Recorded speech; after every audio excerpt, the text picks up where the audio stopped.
শুভ সন্ধ্যা বন্ধুরা। আজকের আমি সন্ধ্যাবেলা কি বানাচ্ছি তোমাদের দেখাবো, চলো দেখো। চিড়ের পোলাও বানাবো দেখো। আর এখানে দেখো বাদাম ভাজা হচ্ছে, বাদাম। আর এখানে দেখো কি আছে, গাজর, ক্যাপসিকাম, পেঁয়াজ, লঙ্কা আর আলু। দেখো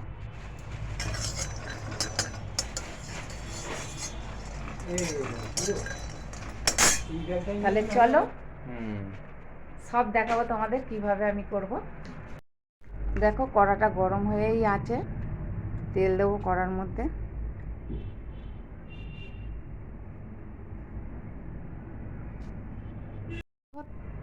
কড়ার মধ্যে তেল দিয়ে দিয়েছি, এবারে এক এক করে সব তুলে দেব। প্রথমে দেব পেঁয়াজ। তোমরা দেখে নাও কিভাবে আমি করছি, ওরকম তোমরা বাড়িতে ট্রাই করে দেখবে বানিয়ে, খুব ভালো টেস্টি হবে।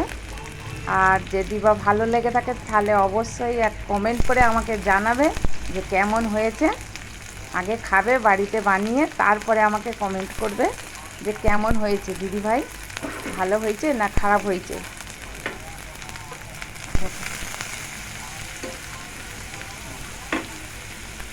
লঙ্কাটা এখন দেবো না, লঙ্কাটা পরে দেবো, কেননা তেলের মধ্যে দিলে তোমাদের দাদাভাই ঝাল খেতে পারছে না। দাদাভাইয়ের শরীরটা খারাপ।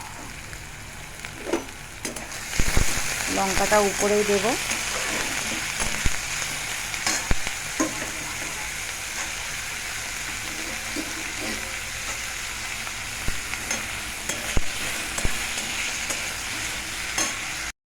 এর মধ্যে একটু হালকা করে নুন ছড়িয়ে দেবো, নরম হয়ে যাবে। তোমরা চিঁড়েটা ধোবে না, পাতলা চিঁড়ে আছে, তাই জন্য আমি জল ছোড়া দিয়ে নিচ্ছি। জল ছোড়া দিয়ে আমি এটা মাখিয়ে নেব, মাখিয়ে নিলে নরম হয়ে যাবে। আর পুরোটা আমি যদি ভালো করে ধুয়ে নিই তাহলে কিন্তু একদম নরম হয়ে যাবে আর জড়িয়ে যাবে, ভালো লাগবে না। তোমরা পরিমাণ মতো জল দিয়ে এটাকে নরম করে মেখে রেখে দেবে, তাহলে নরম হয়ে যাবে।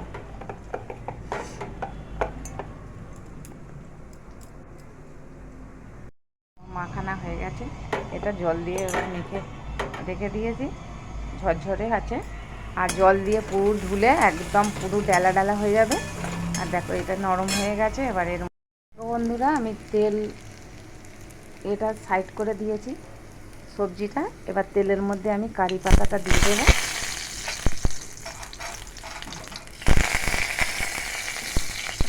কারি পাতা দিয়ে দিলাম।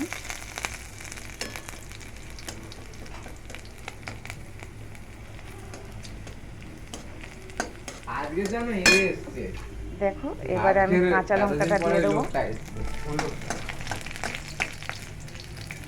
আর দেখো তোমরা যখন করবে দেখো পেঁয়াজটা কিন্তু এরকম থাকবে, কাঁচা কাঁচা থাকলে তবেই টেস্টি হবে আর ভালো গন্ধ লাগবে।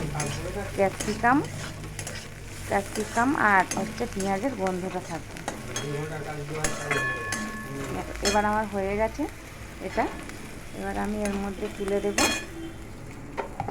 বাদামটা তুলে দিলাম।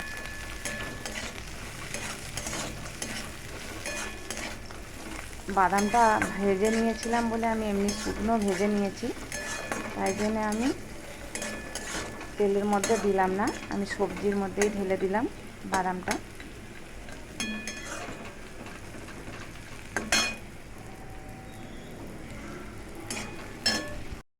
আমি এইগুলো এবারে তুলে দেব।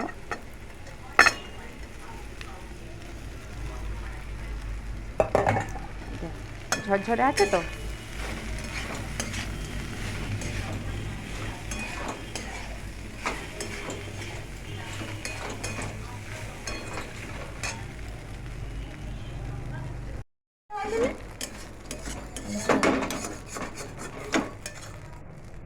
হয়ে গেছে আমার, দেখো বন্ধুরা। এবার নামিয়ে ফেলছি। চিড়ের পোলাও। দেখো আমার রেসিপিটা রেডি।